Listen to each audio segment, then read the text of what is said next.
International.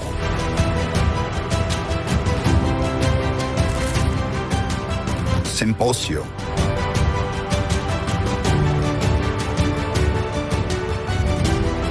Of Aderum Placenta. Focusing on placenta accreta spectrum in complex cesarean delivery. Coming soon, Surabaya 21st, 24th November, 2025. ISIAP, International Symposium of Adherent Placenta, 2025.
Oke.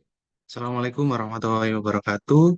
Selamat datang kembali di acara mingguan kita Tanya Apa Saja. Kali ini seri ke-207. Terima kasih atas kehadiran dan atas antusiasme peserta setiap minggunya dalam mengikuti acara webinar Tanya Apa Saja. Mohon izin saya menggantikan Dr. Seto yang kebetulan berhalangan hadir untuk membuka acara pada pagi hari ini. Hari ini adalah topik dari divisi Opjinsos dengan judul analisis data agregat kematian maternal di RSUD Dr. Sutomo semester 2 tahun 2024. Topik ini akan dibahas oleh expert pada bidangnya, guru-guru saya, yang semoga nanti menjadi manfaat dalam praktik klinik sehari-hari. Tidak perlu lama-lama, selanjutnya akan dilanjutkan pembukaan oleh Kepala Departemen Obstetri dan Ginekologi FK UNER, Dr. Brahmana Iskandar. Kepada beliau kami persilakan. Monggo dokter. Assalamualaikum warahmatullahi wabarakatuh. Selamat pagi. Yang saya hormati sahabat saya, Ketua POGI Surabaya, Dr. Budi Prasetyo, kemudian Dr. Rizky, kemudian Dr. Pandu, dan semua tim Tanya Apa Saja.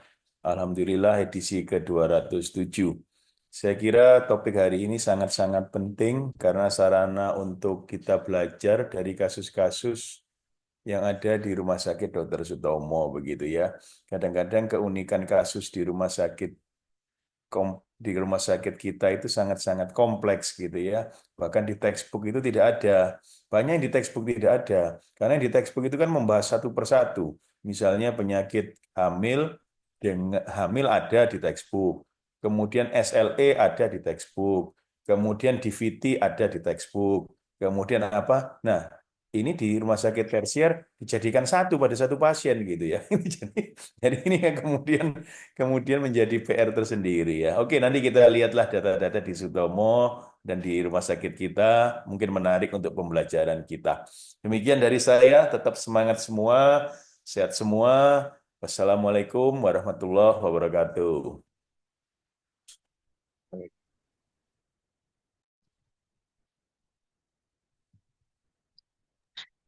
Baik, Waalaikumsalam Oke, warahmatullahi selanjutnya kami persilakan kepada Dr. Budi Prasetyo untuk memandu acara sebagai moderator. Monggo dokter. Baik, terima kasih. Assalamualaikum warahmatullahi wabarakatuh. Mohon maaf, suara saya jelas ya, Dokter Ali. Oke, jelas dokter. Baik, Alhamdulillah. Terima kasih, Dr. Brahmana, Ketua Departemen Opsin FK UNER.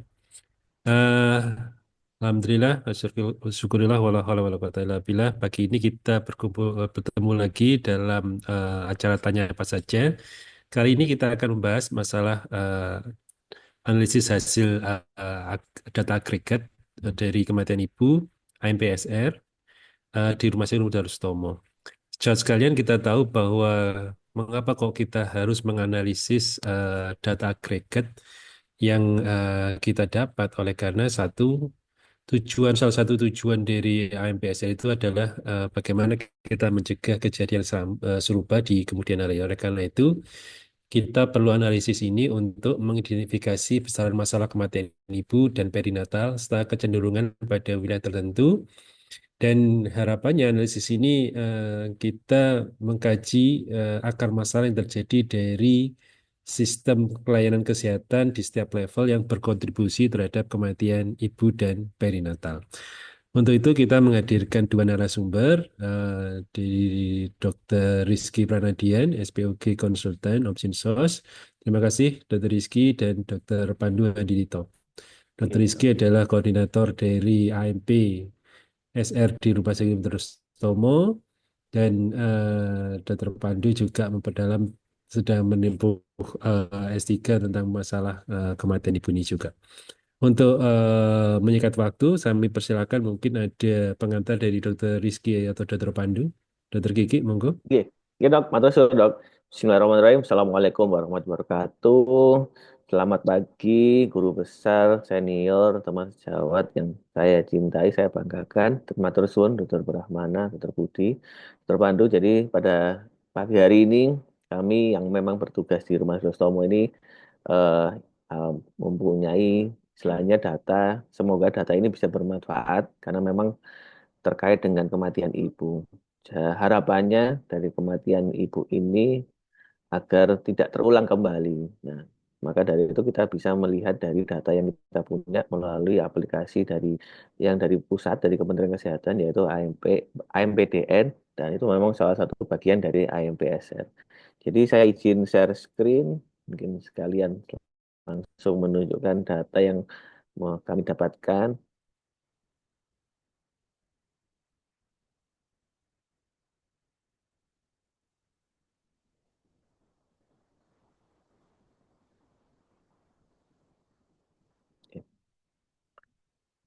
Nah, jadi sekali lagi kami eh, mengingatkan kembali atau review aja, jadi refreshing terkait dengan siklus dari MPSR. Jadi pertama kita akan melakukan identifikasi, pelaporan, ya, pengkajian dan respon. Jadi memang kalau kita lihat, nah harapannya memang dari identifikasi, pelaporan, ya, dan memang pengkajian dan itu menghasilkan suatu respon yang berakibat untuk perbaikan kualitas pelayanan kita ya gitu. Jadi memang dan itu termasuk di Rumah Sakit Dr. Tomo sendiri gitu ya. Walaupun memang rumah sakit kami banyak sekali yang mendapatkan pasien-pasien rujukan. Nah, ini datanya. Jadi kalau kita lihat sekilas pandang tahun 2001 sampai 2005 itu alhamdulillah sebenarnya statistiknya menurun gitu ya. Jadi terakhir 2024 itu 51. Jadi memang alhamdulillah kecenderungannya dengan mungkin perbaikan kualitas ya. Dari kita sudah melakukan AMP itu sejak 2022 ya. Nah, 2021 tinggi karena memang ada COVID, tapi itu 2022 itu sudah mulai tidak ada COVID ya, jadi perubahan pola kematian ibu itu sangat kelihatan dan alhamdulillah memang 2024 itu menurun jadi 51. Nah, nah, kalau kita lihat, nah justru ada yang periode di bulan eh, istilahnya istilahnya semester kedua akhir itu ada yang nol. Nah, itu baik ya. Cuma memang karena Desember meningkat lagi. Tapi apapun itu kita lihat polanya kenapa bisa begitu. Nanti coba kita lihat ya. Oke. Jadi kalau lihat dari masa kematian, memang ini masih yang overall ya datanya di 2024, memang masih 80% kematian ibu masih terjadi pada masa nifas. Dan itu sesuai dengan teori yang kita dapatkan bahwa ini memang harus kita lakukan perbaikan saat pasien itu datang rumah sakit Sutomo sendiri ataupun memang nanti di tempat kerja kita yang lain ya gitu ya. Jadi harus hati-hati pada masa nifas begitu. Dan juga 45% kematian ibu itu terjadi pada trimester ketiga. Ini yang data yang kami dapat dari MPDN. Dan juga pasien meninggal itu saat terjadi di rumah sakit ya 98%, berarti memang ini ya sudah sesuai dengan data yang terakhir kita punya ya seperti di Kementerian Kesehatan atau Kemendatkesmas itu juga memang 80-90% itu kematian ibu terjadi di rumah sakit. Nah, kalau kita lihat usia ibu, ternyata 80% ibu hamil yang meninggal itu di usia reproduktif, 20-35%. Nah, ini sangat sangat harus kita perhatikan karena nih kalau dia waktulah ini harusnya usia yang 20-35 tahun itu harusnya wanita-wanita ini menjadi motor ya, eh, pergerakan, misalnya perubahan dari istilahnya agar misal seharusnya tidak menjadi meninggal ya. Jadi harusnya dia usia reproduktif harusnya memang masih banyak yang bisa dilakukan di usia ini ya, usia-usia reproduktif ini. Dan juga 33% kematian ibu hamil terjadi pada kebanyakan gravida 2 ya, hamil yang kedua. Jadi memang justru yang pertama ini kadang baik-baik saja, yang kedua tuh bisa tiba-tiba kelainan misalnya jantung itu juga banyak baru muncul dan itu baru ada keluhan dan sampai mengakibatkan meninggal. Itu ada kasus salah satu kasus yang seperti itu. Nah, kalau kita lihat sendiri kematian ibu di Rumah Sakit Sutomo tahun 2004 itu pasti agak mencengangkan datanya. Preeklamsi kok 0% gitu ya. Tapi infeksi tinggi sekali. Nah, ini nanti kita coba diskusikan gitu ya. Ternyata memang eh, kita kalau di rumah Sutomo itu terkait dengan preeklamsi, eklamsi maupun perdarahan, itu mungkin tata laksananya sudah selesai. Tapi pasca tindakan atau pada periode nifas atau pasien ini di ruang intensif, dia itu mengalami memang masih apa ya, mengalami suatu perburukan ataupun tidak ada perbaikan, akhirnya infeksi dan akhirnya meninggalnya dengan kausanya infeksi. Ya, tapi tetap memang kami coba berdiskusi dengan tim MPDN dari pusat ya. Nanti kami juga harus hati-hati kalau menulis infeksi, semua infeksi nanti yang data preeklamsi kami nggak muncul atau perdarahan akibat perdarahan nggak muncul. Tapi ternyata memang dari penyakit penyerta itu bisa tetap dilihat bahwa memang bahwa rumah sakit tipe apa istilahnya tipe rumah sakit Dr. Sutomo atau tipe yang rujukan tersier itu memang alhamdulillah kasus-kasusnya selesai, tapi pasca kasus itu selesai, nah infeksi itu masih mengikuti dan itu yang menjadi nomor satu penyebab kematian ibu di rumah sakit Sutomo. Nomor dua dengan ternyata ke penyakit jantung ya, jadi penyakit jantung itu memang kondisinya yang sangat berat sekali yang datang ke rumah sakit Sutomo dan yang lain-lainnya perlu kita breakdown lagi gitu ya.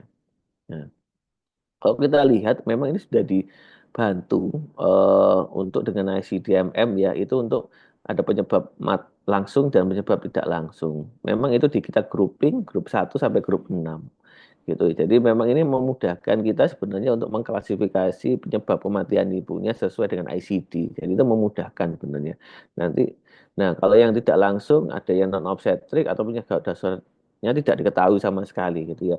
Tapi semoga bisa kita sampai yang tidak langsung atau langsung aja sampai grup 7 aja jangan mungkin sebisa mungkin kita nggak masuk ke grup 8 atau grup 9.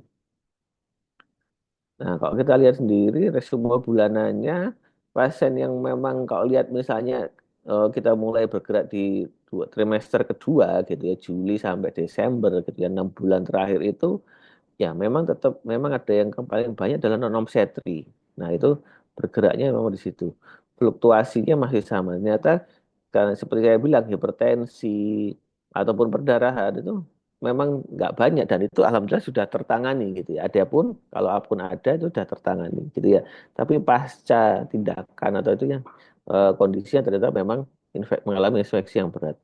Nah, kalau kita lihat memang paling banyak ada grup 7 komplikasi non obstetrik sekitar 27 kasus gitu ya. Nah, itu dari 51. Nah, jadi artinya itu 52%. Berarti 50% yang lain adalah yang kita ketahui bersama, yang kita pernah pelajari. Nah, kalau kita lihat grup 7 tadi itu apa aja? Ternyata memang kita lihat banyak sekali yang maternal cardiac disease. Nah, ini ternyata menjadi momok. Berarti ini menjadi pesan mungkin untuk di vaskes yang sebelum di rumah sakit Sutomo ataupun di vaskes pertama ataupun ya itu menjadi istilahnya penting sekali bagaimana kita mendeteksi dini kelainan jantung pada kehamilan sejak awal atau mungkin sebelum hamil malah. Jadi kita harus tahu apakah di pasien ini layak hamil apa tidak dengan kelainan jantung. Yang kedua itu adalah virus ya, maksudnya infeksi pneumonia, TB, DHF itu ada yang juga meninggal, meningosefalitis, nah, itu juga ada. Terus kemudian diikuti jaundice non pregnancy ya, jadi memang metabolik apa gitu ya. Dan yang lain-lain juga banyak, CSRV dan Blackmore, anafilaktik shock dan thyroid storm itu juga pernah ada. Nah, jadi memang banyak sekali kasus-kasus yang tidak kadang-kadang tidak sesuai dengan buku teori kita yang dulu kita pelajari. Jadi seperti yang dikatakan Dr. Pramana tadi. Nah, kalau kita lihat kategori rujukannya memang memang 70% materi ibu itu adalah pasien rujukan. Kalau kita lihat, jadi memang rujukannya itu ya jadi paling banyak 91% dari rumah sakit, 5% dari puskesmas, 1 dari tim gerak cepat Surabaya. Jadi memang berasal dari Surabaya. Kalau dari konsulannya ternyata juga ada 5 kasus dari teman bedah, 3 kasus teman anestesi ya, dan juga 3 kasus penyakit dalam dan 1 lagi dari TGC. Jadi TGC ini luar biasa banyak perannya juga ternyata ya, membawa pasien-pasien yang kondisi buruk ke kita juga. Dan juga dari asal kota itu 32%, maaf 32 kasus atau 62% itu berasal dari luar Surabaya. Jadi yang ini yang harus kita waspadai. Apakah memang perlu kita diskusi ya bersama telehealth, apa telekonsultasi dari luar Surabaya dan bagaimana penanganan itu juga salah satu mungkin solusi tersendiri ada di situ. Dan juga kita coba lihat lagi satu persatu dari kasusnya. Itu memang kalau yang estafet dari yang kita ada 1 kasus yang mengalami 1 rujukan estafet ya, jadi melewati 3 vaskes. Nah, itu melewati 3 vaskes itu 1 kasus gitu ya. Nah, itu juga harus kita cari ya kenapa penyebabnya gitu. Kalau kita lihat dari kualitas antenatal care, sebenarnya hampir 76% ANC di puskesmas atau SPOG. Jadi sebenarnya cukup baik, tapi memang ternyata memang mungkin masih ada yang perlu kita perhatikan bagaimana kualitas antenatalnya gitu ya. Kali ini kan kita berdasarkan jumlah. Nah, jadi kalau kita lihat lagi 17% pasien ANC di puskesmas saja dan 3% aja, 5% aja yang tidak pernah ANC gitu ya. Jadi kita tidak bisa menyalahkan pasien nggak pernah ANC, itu cuma datanya cuma 6% lah. Anggaplah cuma 6%, sedikit sebenarnya. Dan juga hampir 58% dari pasien kita itu ANC-nya itu lebih, ya ada yang kurang dari 6 kali selama kehamilan. Jadi ya masih banyak juga yang tidak pernah ANC ya, kita lihat dari sini. Nah, kalau kita lihat sendiri, jadi memang ini beberapa konsiderasi khusus kalau kita lihat dari sub analisis ya. Jadi memang ada 6% kasus kematian itu pada perempuan yang belum menikah. Ya memang mungkin ini perlu perhatian menjadi dari sisi sosial gitu ya. Nah, jadi memang ini data yang kita dapat. Terus ternyata juga 82% itu ternyata kasus kematian ini pada ibu rumah tangga. Ini yang kita dapatkan. Dan juga 64% kasus kematian itu pada kategori pendidikan yang rendah gitu ya. Ya, jadi SD, SMP, SMA, dan SMK ya. Dan 23% kami tidak mendapatkan informasi itu. Dan juga 78% kasus kematian itu dengan lama perawatan lebih dari 24 jam. Nah, ini yang menunjang resiko infeksi nosokomial ya di rumah sakit kami. Jadi saya sampai menghitung ya. Jadi kalau pasien kita itu perawatan di ruang intensif ya, di ICU atau di ROI gitu ya, ruang perawatan intensif, itu kok lebih dari 5 hari, pasiennya itu pasti jatuh dalam kondisi sepsis. Nah, jadi tergantung pasiennya, kalau bisa memang pasiennya bisa survive ya dia alhamdulillah membaik ya. Tapi kalau enggak pasti jatuhnya mohon maaf meninggal di situ. Kalau udah lebih dari 5 hari gitu ya.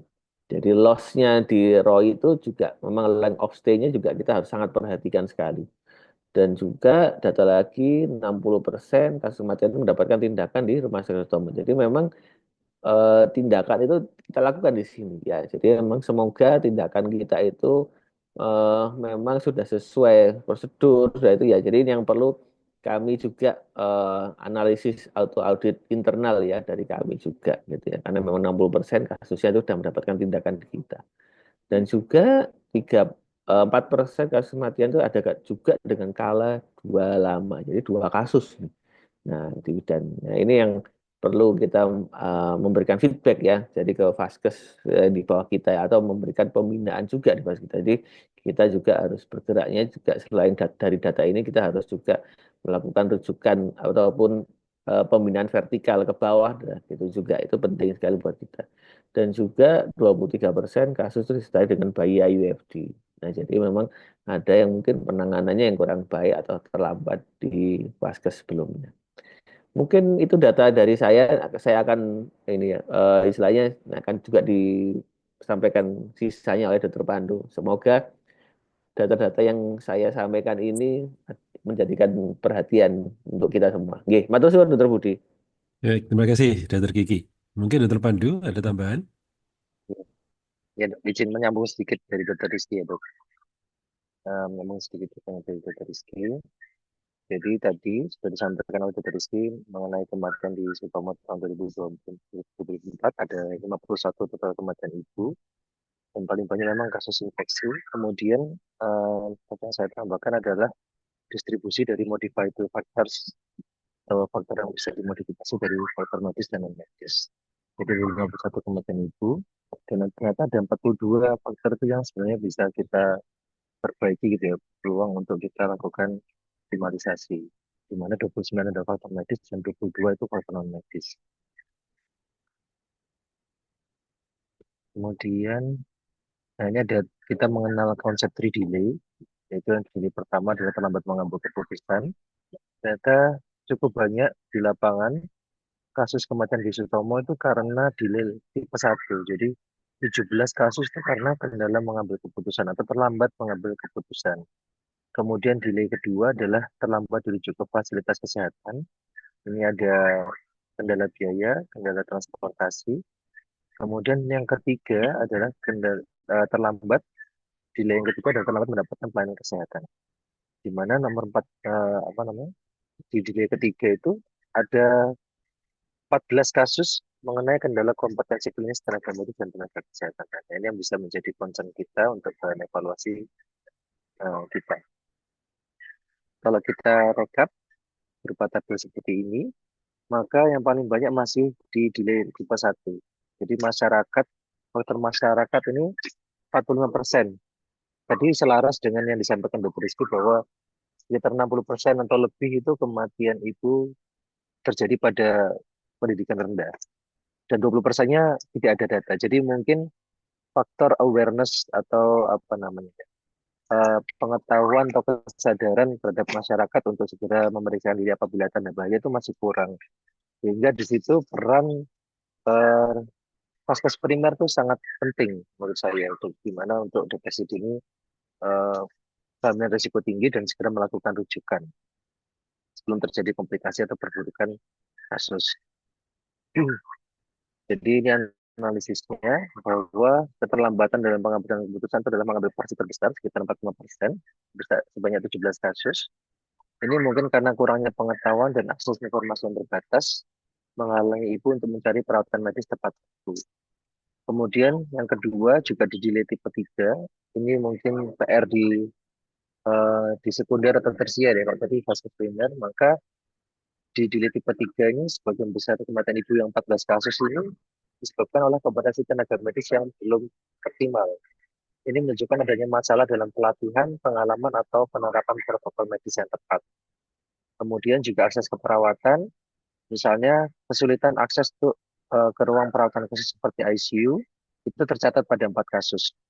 Hal ini menunjukkan adanya hambatan dalam mengakses layanan medis tingkat lanjut dalam situasi kritis, seperti perawatan obstetrik darurat dan ICU. Hal ini bisa disebabkan oleh keterbatasan geografik atau ketidakefisienan logistik. Jadi sebetulnya pernah ada suatu penelitian bahwa perburukan atau morbiditas atau mortalitas pasien itu tidak semata-mata kurangnya fasilitas yang canggih-canggih seperti ICU, tapi di mana pasien itu mendapatkan pelayanan emergensi esensial di level awal itu juga sangat mempengaruhi outcome pasien. Seperti contoh, pasien preeklamsi tidak mendapatkan MG4 secara proper, akhirnya terjadi eklamsi atau kejang berulang. Sampai di Sutomo, pasien sudah misalnya penurunan kesadaran. Padahal seharusnya kalau pasien eklamsi itu kalau murni hanya eklamsi itu prognosisnya seharusnya bagus selama pasien itu mendapatkan anti kejang dan tidak terjadi kejang berulang. Nah, ini contoh-contoh misalnya pasien itu juga mendapatkan penata laksanaan obstetri emergensi esensial sejak awal atau misalnya pemberian antihipertensi atau misalnya melakukan apa namanya bedah sesar tepat waktu, kadang-kadang terlambat seperti itu. Sedangkan hambatan biaya dan sosial budaya ini cukup kecil, hanya sekitar 3 kasus yang dilaporkan mengalami kendala biaya. Mohon izin mungkin sedikit mengingatkan mengenai MDSR.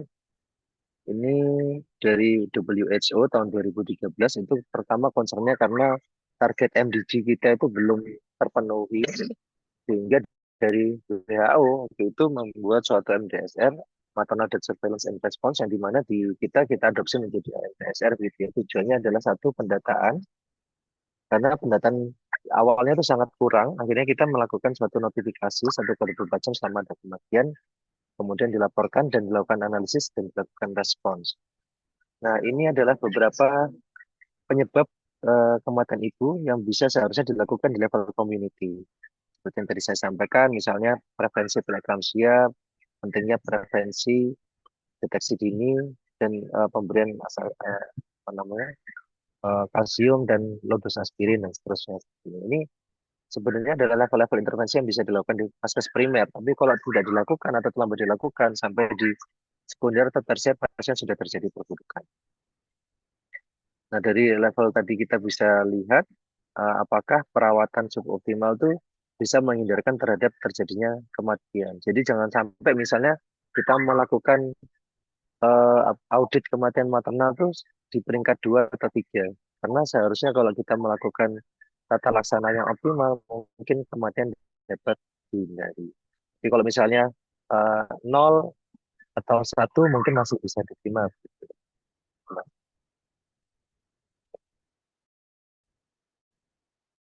ini dari World Bank bahwa sebenarnya tadi pertanyaan juga dari Dokter Indi.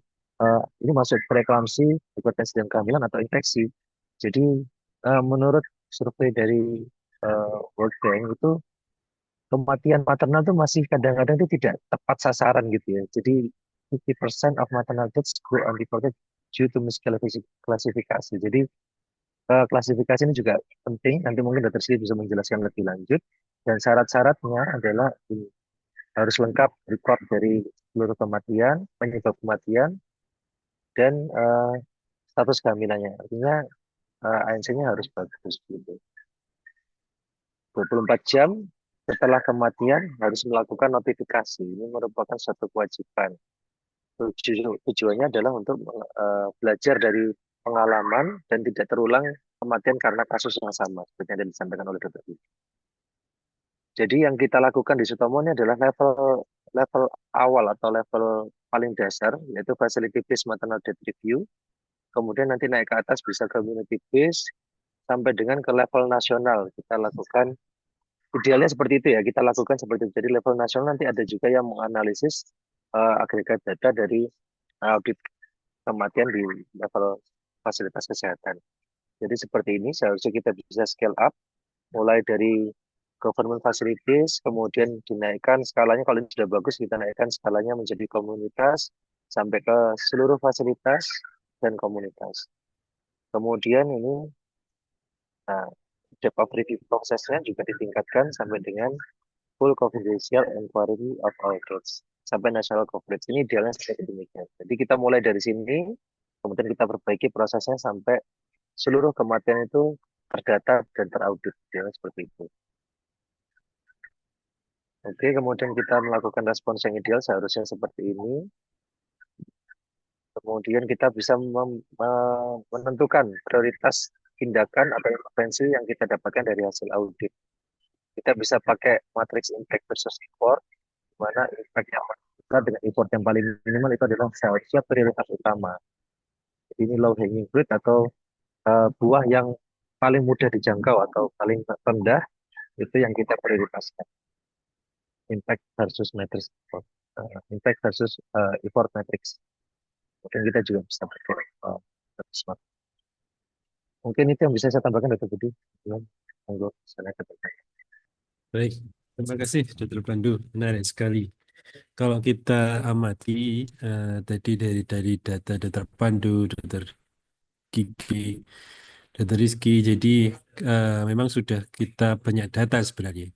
Tapi kalau kita bisa menganalisis, mungkin ini akan tadi sudah ditambahkan Dr. Pandu. Jadi apa yang bisa kita lakukan dan ini yang mungkin juga baik. Dr. Kiki, yang menarik dari statement Dr. Rizky ini adalah kematian akibat preeklamsi nol ya. Nah, ini apa yang bisa kita lakukan? Karena kalau kita tarik kesimpulan akibat preeklamsi nol, kemudian akibat infeksi meningkat, mungkin apakah bisa kita misalnya rekomendasi adalah bagaimana kita penanganan kasus infeksi bukan preeklamsi? Monggo, Dokter Gigi. Nggih, nggih matur suwun Dr. Budi. Ya, ini makanya saya tampilkan pasti ini jadi diskusi yang menarik. Tapi memang kenyataannya data kami di Rumah Sustomo itu ternyata mungkin termasuk dari pertanyaan Dr. Indi ya Dr. Budi tadi ya kita lihat beliau juga bertanya. Jadi akibatnya kan kasus preeklamsi itu tidak muncul di permukaan. Tapi ini memang saya sudah pernah bertanya pada teman-teman yang di pusat, bagaimana kalau kasus-kasus itu kalau tidak kami munculkan apa nanti terdeteksi bahwa memang kasus kami itu banyak yang preeklamsi ya. Nah, ternyata memang eh, tetap kalau memang klasifikasinya itu kita masukkan kepada yang immediate cause dulu ya terbudi. Jadi terbudi juga lebih paham mungkin ya Pak. Saya bisa menambahkan juga. Nah, jadi akhirnya kasus yang immediate cause-nya itu yang muncul pertama kali adalah infeksi atau sepsis biasanya yang kami dapatkan banyak yang di rumah sakit Stomo itu. Nah, tapi memang underlying disease-nya adalah memang pasien preeklamsia berat. Nah, jadi memang nanti tetap karena kalau kita memang melakukan istilahnya penetapan penyebab kematian itu kita akan eh, grading juga jadi mulai yang immediate cause kemudian misalnya sepsis disebabkan oleh sepsisnya oleh infeksi apa ya biasanya memang karena perawatan lama itu pneumonia ini kenapa perawatan. Nah, itu nanti tetap ada grading ABC-nya dan mungkin atau penyakit penyerta yang nomor satu kita munculkan adalah preeklamsia berat ataupun dengan segala komplikasinya. Jadi makanya sebenarnya ya tidak murni nol gitu ya. Cuma memang kalau kita nyatakan dari penyebab kematian itu nggak muncul gitu dok. Dr. Budi. Monggo mungkin Dr. Budi ada masukan dok, ada tambahan. Yes, ya. Jadi ini memang kita harus apa namanya immediate cause itu kan bagaimana yang menyebabkan kematian dalam waktu yang singkat ya. Dan ini yang memang istilahnya biasanya shock septic atau yang lain ya. Dan memang kalau kita lihat perawatan preeklamsi yang lama, mungkin yang harus kita waspadai adalah masalah infeksi ini. Selain juga masalah metabolik yang lain. Dokter Pandu, mungkin ada statement juga, Dokter Pandu, terkait ini. Gitu. Jadi persis yang disampaikan oleh Dr. Rizky tadi, bahwa dari 51 kematian ibu di Rumah Sakit Dr. Sutomo, itu memang tertulis nol gitu ya. Kalau kita mengikuti klasifikasi yang sudah di apa namanya sudah disesuaikan pada standar nasional. Cuma ya kita bisa menambahkan itu ya Dr. Rizky, ada apa namanya penyakit penyertanya. Jadi itu yang mungkin tidak boleh dilewatkan juga dalam analisis kita. Jadi kita jangan hanya melihat oh penyebab kematian preeklamsi nol, tapi penyakit penyertanya sebenarnya kalau kalau kita lihat itu eh, memang betul meninggalnya karena shock sepsis atau MODS gitu misalnya ya. Tapi kalau kita lihat itu sebelumnya dia terjadi eklamsia, kemudian aki karena PIP-nya, misalnya seperti sampai akhirnya dia jatuh ke kondisi yang apa namanya MODS atau shock sepsis, sehingga sebetulnya kalau dia tidak terjadi preeklamsi, dia nggak akan jatuh ke kondisi MODS atau shock sepsisnya itu. Sehingga yang menurut saya penting adalah selain melihat penyebab kematian immediate tadi, juga melihat penyebab penyakit penyertanya itu Dr. Budi yang harus kita apa namanya sertakan dalam analisis karena itu tidak bisa dikesampingkan karena kalau saya lihat 7 dari 51 berarti sekitar 78%. Memang tidak banyak di Sutomo. Sekarang mungkin lebih banyak penyakit jantung ya Dr. Rizky, ya, kalau nggak salah. Nah, saya lagi perhatikan datanya itu yang meninggal. Tapi bukan juga sudah nol atau sudah aman begitu preeklamsi. Yang pertama kita bisa belajar dari kasus-kasus identifikasi dini, deteksi dini, pencegahan dan rujukan yang terlambat. dari kasus-kasus preeklamsi. Mungkin demikian.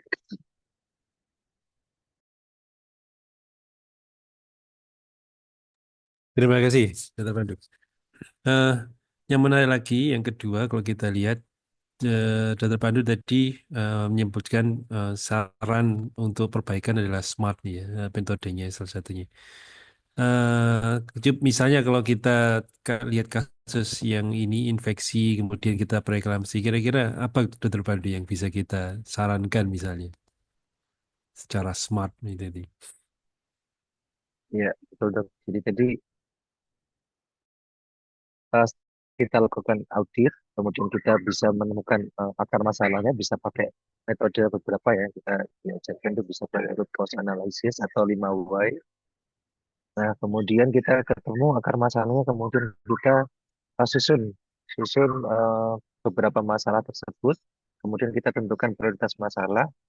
Nah, intervensinya kita bisa pakai SMART, artinya spesifik. Artinya spesifik kita harus betul-betul eh, apa ya namanya spesifik betul untuk menentukan intervensi apa yang ingin kita lakukan. Misalnya dalam kasus infeksi, ternyata masalahnya adalah banyak terjadinya resistensi mikroba gitu ya di ICU Sutomo. Maka yang bisa kita lakukan adalah kita harus melakukan pada kasus-kasus yang akan terjadi perburukan, itu kita lakukan kultur, kultur misalnya kultur antibiotik, kultur sensitivitas mikroba. Kemudian itu sejak awal gitu misalnya Dr. Budi. Mungkin Dr. Rizky nanti akan bisa menambahkan lebih lengkap ya, karena Dr. Rizky juga di PPRA. Misalnya seperti itu spesifik. Kemudian ya, measurable. Measurable artinya harus bisa terukur indikatornya. Jadi misalnya kita akan menerapkan kultur ini sebagai suatu standar. Nah, perawatan hari keberapa atau kasus yang seperti apa yang akan kita lakukan kultur atau eh, seperti itu. Kemudian A-nya itu kita eh, harus menentukan juga apakah itu cukup apa enggak ya, apakah bisa dilakukan atau tidak. Kemudian R-nya relevan, jadi sesuai dengan kebutuhan kita, dan T-nya time bound atau kita harus menentukan target waktunya. Jadi jangan tanpa target waktu karena dengan mencanangkan target waktu kita bisa mengukur atau mengevaluasi apakah intervensi kita sudah berhasil atau belum. Demikian Dr. Budi. Mungkin Dr. Rizky Baik. bisa menambahkan. Baik, Dr. Pandu. Jadi kalau kita lihat tadi, mestinya kita gabung antara Dr. Rizky dan Dr. Pandu ya. Jadi misalnya tadi penyebab kematiannya immediate cause-nya shock septic ya. Tapi kalau kita lihat mengapa kok jadi shock septic, mungkin karena MODS. Kenapa kok MODS? Mungkin karena, mohon maaf, eklamsi. Kenapa eklamsi? Karena preeklamsi yang tidak terkontrol misalnya. Sehingga mungkin strategi-strateginya itu nanti bisa kita rekomendasikan misalnya oleh karena itu bagaimana kita cara mengontrol preeklamsi. Mungkin demikian ya. Kalau enggak nanti kan kita semuanya kesimpulannya bagaimana mengatasi shock septic nanti. Jadi mungkin demikian tambahan sedikit. Baik. Nah, yang menarik lagi kalau kita lihat di bulan Oktober ya Dr. Rizky ya. Oktober itu tidak ada kematian. Alhamdulillah di Sutomo tidak ada kematian. Mungkin Dr. Rizky sedikit menjelaskan ini fenomena di bulan Oktober ini. Kenapa kok tiba-tiba Alhamdulillah, tapi ya kita tidak minta. Tapi Alhamdulillah tidak ada kematian. Gimana Dr. Rizky? Iya dok, iya alhamdulillah sih bulan Oktober ini saya juga alhamdulillah sih pasiennya memang stabil ya. Tapi tapi memang saya lihat dok, memang mohon maaf ada beberapa yang memang tidak meninggal. Jadi memang ada pasien itu masuk dengan kondisi yang cukup berat di bulan Oktober, tapi mohon maaf banget meninggalnya ya di bulan berikutnya itu ada dok. Ya jadi akhirnya kesan memang bulan Oktober itu kosong. Tapi apapun itu kasus waktu itu sangat sedikit. Waktu itu alhamdulillah kasus itu sedikit. Jadi ada satu, saya lupa dua kasus itu ada yang meninggalnya itu mohon maaf tidak di bulan Oktobernya, memang di bulan berikutnya November gitu atau Desember. Tapi alhamdulillah itu kalau fenomena ini ya ini menurut saya juga belum bisa melihat pola-pola yang khusus ya dok. Karena baru pertama kali ini saya istilahnya istilahnya yang dalam koordinator AMP ini ada yang sempat nol itu ini per Oktober itu baru pertama kali dalam 2 tahun ini dok. Gitu, jadi memang ya ini perlu yang kita kaji lebih dalam lagi apakah memang terkait dengan pola rujukan atau memang dengan apa istilahnya ke derajat severitas dari pasien-pasien kita itu memang apakah memang bisa ditangani oleh vaskes sebelumnya. Jadi alhamdulillah waktu itu tidak ada rujukan yang cukup langsung meninggal dalam waktu yang cepat gitu. Mungkin saya sedikit nambah ya, dok terkait dengan yang tadi yang PB apa preeklamsi itu nol, begitu saya izin share screen ya dok. Kita misalnya nggak saya ngambil contoh kasus aja dok. Ada beberapa ada satu kasus aja semoga ini mungkin saya cuma melihatkan judulnya saja gitu. Dan nanti coba kita lihat analisisnya gitu.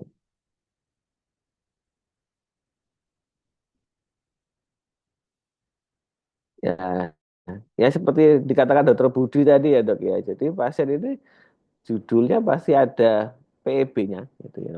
Nah, tapi ternyata nah meninggalnya adalah dengan sepsis. Jadi itu memang karena komplikasinya setelah perawatan kita di sini itu sangat banyak gitu ya. Jadi memang membuat kondisi pasiennya itu ini ya, istilahnya itu sangat sulit kita tangani juga kalau memang dengan kondisinya itu memburuknya itu cukup banyak. Jadi kayak seperti ini aja judulnya memang pertama kalinya PEB dok ya. Oh, jadi sangat terus kemudian mengalami perburukan sampai akhirnya kita memutuskan akhirnya pasien itu mohon maaf memburuk akhirnya sampai meninggal. Nah, judul meninggalnya pasti nanti judulnya yang keluar adalah memang eh, penyebab kematiannya akhirnya menjadi sepsis gitu dok. Nah, itu yang kadang-kadang memang kita sangat sulit sekali tangani ya dok. Nah, itu. Nah, jadi Baik, ya, gitu dok. Gitu dok, matur suwun dok. terima kasih. Gitu dok. Betul, Dr. Rizky. Jadi kalau kita lihat tadi sudah ada beberapa contoh sehingga tadi Dr. Indi ya, jadi bukan hanya yang sepsis tapi memang yang terjadi sebelum itu memang tadi kita lihat diagnosanya panjang sekali ya. Jadi sampai mungkin 4 baris ya. Jadi itu luar biasa. Baik, Dr. Rizky, terus kemudian untuk Iya pengalaman dok. Dr. Rizky, kalau kita sudah melihat, kita menganalisis data agregatnya, apa yang kita kerjakan selanjutnya, Dr. Rizky? Jadi secara singkat aja mungkin, kalau kita sudah tahu data agregat, kemudian kita analisis, kemudian apa yang kita lakukan selanjutnya? Mungkin ada Oke, pengalaman. oke, matur suwun dok. Jadi untuk yang untuk tahun 2024 memang kami masih baru akan melaporkan dok. Tapi ini alhamdulillah memang AMPSR itu atau pelaksanaan MPDN ini kalau di Rumah Sakit Sutomo ini kan masih dibawa oleh Komite Mutu dok. Jadi eh, artinya Komite Mutu ini membantu kami untuk ada proses eh, hasil analisis agregat ini disampaikan oleh ke pihak manajemen dok. Jadi mungkin ke pihak koordinator pelayanan, ke Yanmed ya dok. Nah, pelayanan medik. Akhirnya nanti seharapan kami itu mendapatkan suatu solusi yang seperti dikatakan Dr. Pandu tadi secara smart tadi itu dong. Jadi memang sudah kami ada cantumkan beberapa rekomendasi. Contohnya kalau kita lihat pasien dengan berapa bulan terakhir itu ada dengan kelainan jantung berat. Nah, kami memang minta rekomendasinya untuk penguatan tim jantung, dok. Nah, itu alhamdulillah responnya cukup baik, dok. Jadi teman-teman jantung ataupun anestesi itu sangat lebih aware. Nah, jadi secara tim itu kita perbaiki mungkin misalnya surat SK-nya atau secara timnya kita berbaru lagi tenaga-tenaga yang ahlinya dok. Nah, itu harapannya memang em, untuk pasien-pasien dengan hamil dengan kelainan jantung ini tertangannya lebih komprehensif lagi. Itu alhamdulillah sudah pernah kita lakukan dok. Jadi ada proses perbaikan di situ dok gitu. Ya, jadi mungkin itu dokter Budi salah satu contoh yang dari kita. Baik, kalau Dr. Pandu tadi sudah menyatakan bahwa modifiable factor yang mungkin bisa diperbaiki itu kira-kira 60% ya, Dr. Pandu ya, nggak salah. Dan kalau kita lihat yang paling banyak itu jadi ke apa namanya delay pertama, yaitu apa namanya memutuskan untuk dirujuk, dan delay ketiga mendapatkan pelayanan yang adekuat di vaskes ya. Nah, apa yang bisa kita rekomendasikan, Dokter Pandu, kira-kira kalau seperti ini untuk delay yang ketiga lah, karena kita bekerja di rumah sakit kebanyakan. Enggak, Dokter Pandu. Ya, baik, Dr. Budi. Terima kasih. Jadi tadi modifiable factor-nya ada 41, 42, dan 51, jadi sekitar 80% yang seharusnya masih kita bisa lakukan perbaikan. Kemudian saya juga mau highlight yang tadi disampaikan Dr. Rizky, bahwa dari 100% kasus kematian ibu di Sutomo, itu 70% itu pada kasus rujukan. Dan 26% itu merupakan konsulan dari internal, maksudnya konsulan dari gawat jantung, bedah, dan seterusnya. Dan 4% adalah pasien datang sendiri, terjadi eh, kematian itu 4% yang datang sendiri. Artinya, eh, berhubungan juga dengan modifiable factor yang bisa kita perbaiki, adalah mungkin kita berangkat dari refleksi ke dalam dulu ya dok ya.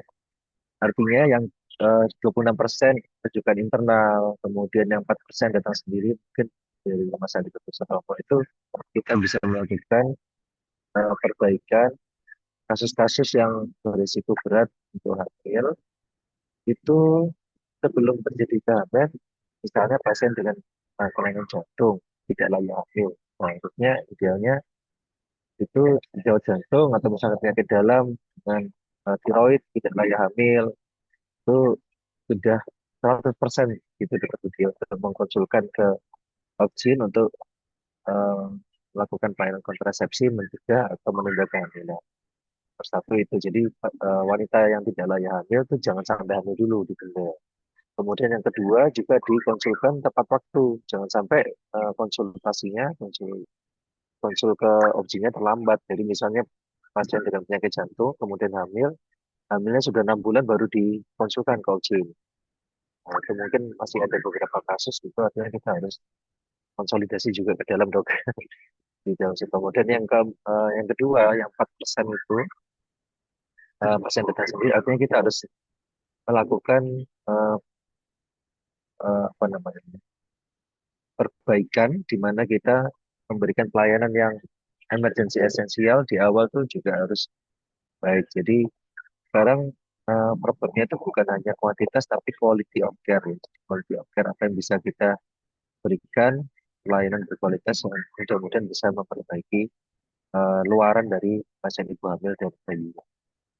Nah, kemudian mengenai rujukan ada 70% memang paling banyak ini masih didominasi kasus rujukan di Sutomo. Tapi disampaikan juga sekitar 60% itu dari luar Surabaya. Artinya masih ada risiko terlambat sampai ke Sutomo, mungkin dari wilayah-wilayah jauh dari Surabaya ya. Kemudian potensi terjadi rujukan estafet.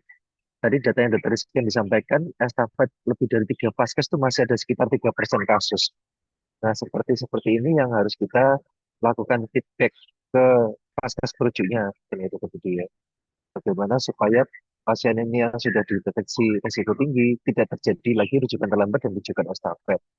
Kemudian kita juga mungkin bisa mengidentifikasi kantong-kantong eh, daerah, wilayah, atau vaskes itu yang sering merujuk yang bermasalah, mungkin begitu dokter. Sehingga kita bisa melakukan intervensi yang terukur ke vaskes yang masih kesulitan begitu ya untuk menangani kasus-kasus yang seharusnya mungkin bisa ditangani di sana secara tepat atau terlambat melakukan rujukan ke Stroke. Seperti demikian, Dr. Budi. Baik, terima kasih, Dokter Pandu. Jadi kalau kita lihat delay yang ketiga ini yang di pendapatan pelayanan, intinya memang kadang-kadang istilahnya kalau kita mengaudit suatu kasus kematian, kemudian di rumah sakit biasanya kadang-kadang memang ini kasusnya sudah berat, datang ke rumah sakit sudah kritis dan sebagainya. Istilahnya dalam kondisi kritis. Nah, ini nanti Dokter Pandu akan memperdalam masalah critical care ini. Nah, sebenarnya kalau kita lihat dengan filosofi AMP adalah tidak boleh menyalahkan, no blame. Jadi ini bukan no blaming game, jadi tidak permainan yang menyalahkan. Jadi kalau kita dari rumah sakit kita tetap menganggap bahwa ini memang sudah kritis, sudah kondisinya sudah jelek, sehingga ya memang mohon maaf, istilahnya ya memang outcome-nya akhirnya meninggal, mungkin sudah suatu kewajaran. Sebenarnya kalau kita lihat dari filosofi AMP ini ya, walaupun kita mendapat pasien yang kritis dan sebagainya, tapi apa yang bisa kita perbuat secara maksimal agar outcome-nya lebih baik. Jadi tidak boleh menyalahkan yang merujuk. Karena yang merujuk memang sudah benar untuk dirujuk, karena memang kasusnya berat, pasti harus di rumah sakit. Nah, apa yang harus dilakukan di rumah sakit itulah yang harus kita kupas bersama ya. Jadi mungkin Dokter Kiki bisa menjelaskan dulu waktu, mohon maaf, waktu kita lihat tahun 2021 ya, tingginya kematian ibu karena COVID ya. Mungkin karena waktu itu misalnya respon time yang lebih dari 30 menit karena pasien COVID, persiapan dan sebagainya. Untuk memotong respon time itu mungkin Dokter Kiki bisa menjelaskan, mungkin apa namanya, sedikit menjadi penjelasan bagaimana caranya kita lakukan agar pasien COVID, walaupun pasien COVID kita melakukan operasi sesar yang emergensi kalau bisa ya tidak terlalu lama. Monggo Dokter Kiki. Iya dok, wah itu pengalaman yang ya, maksudnya pengalaman yang tidak perlu diulang, tapi memang boleh lah kita ceritain dok kalau menurut Tomo itu.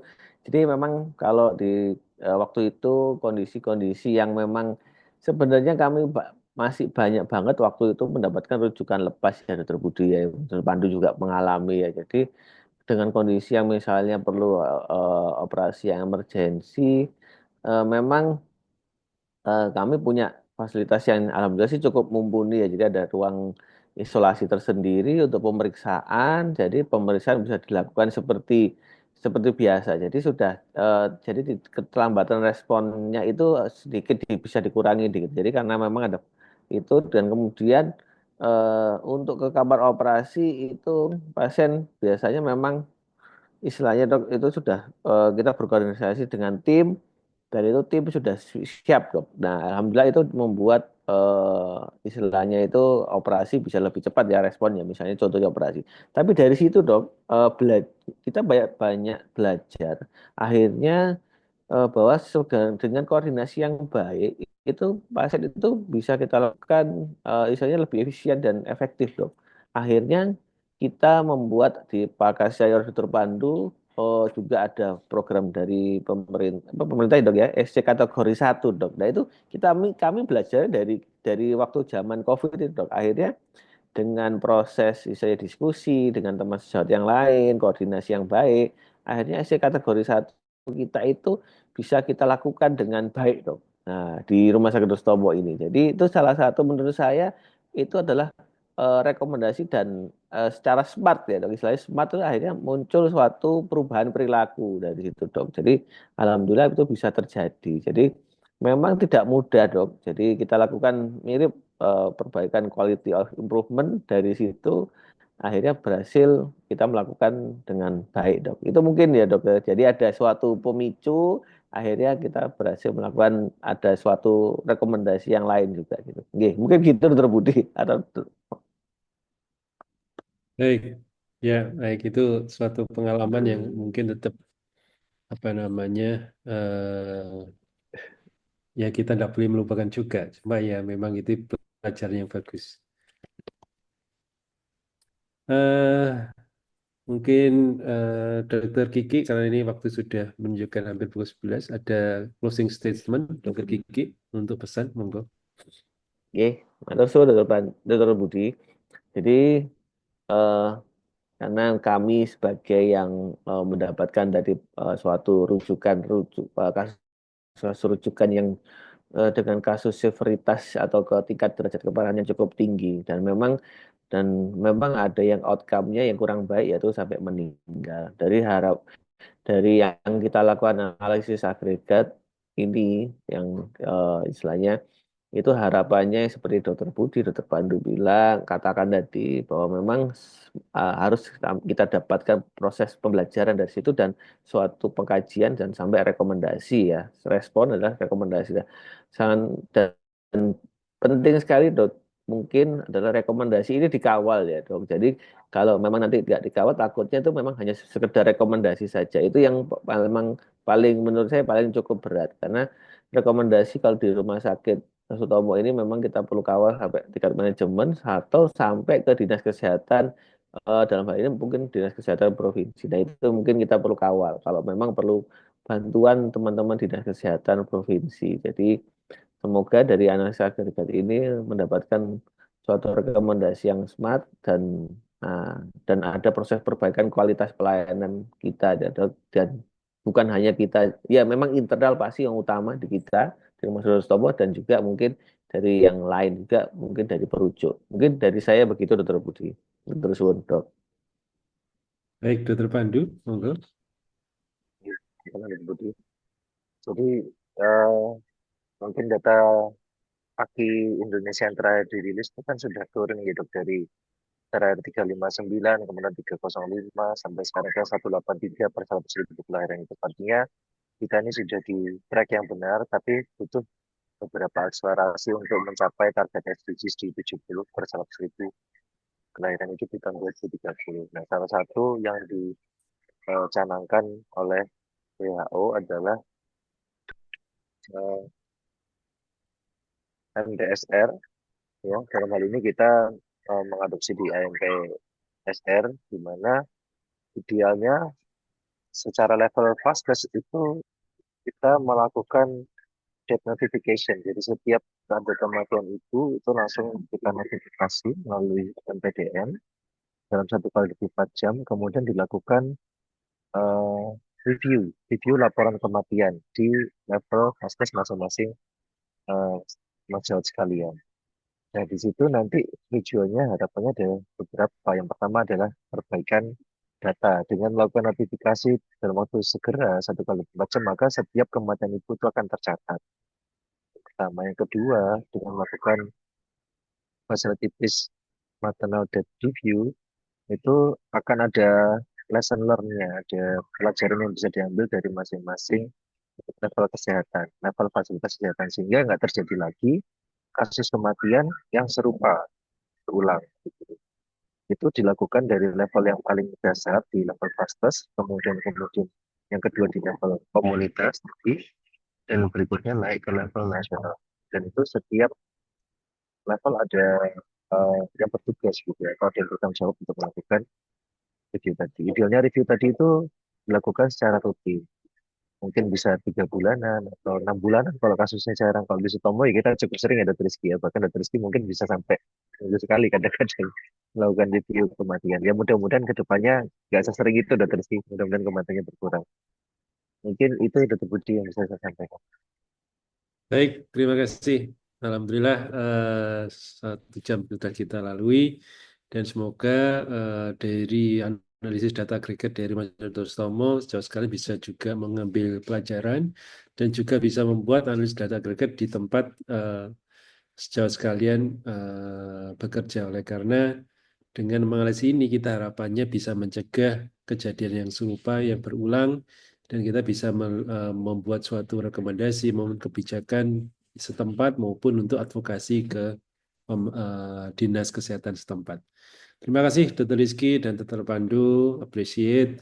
Dan saya kembalikan kepada host, Dr. Ari. Silakan. Terima kasih. Assalamualaikum warahmatullahi wabarakatuh.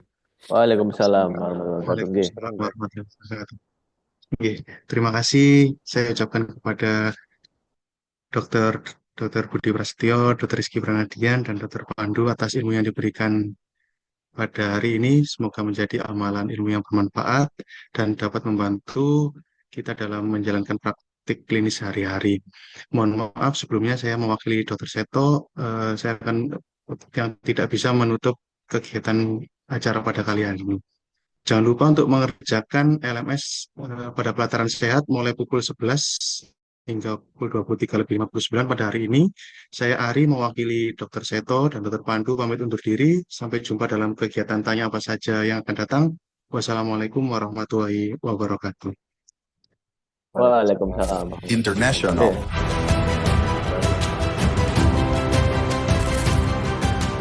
Symposium.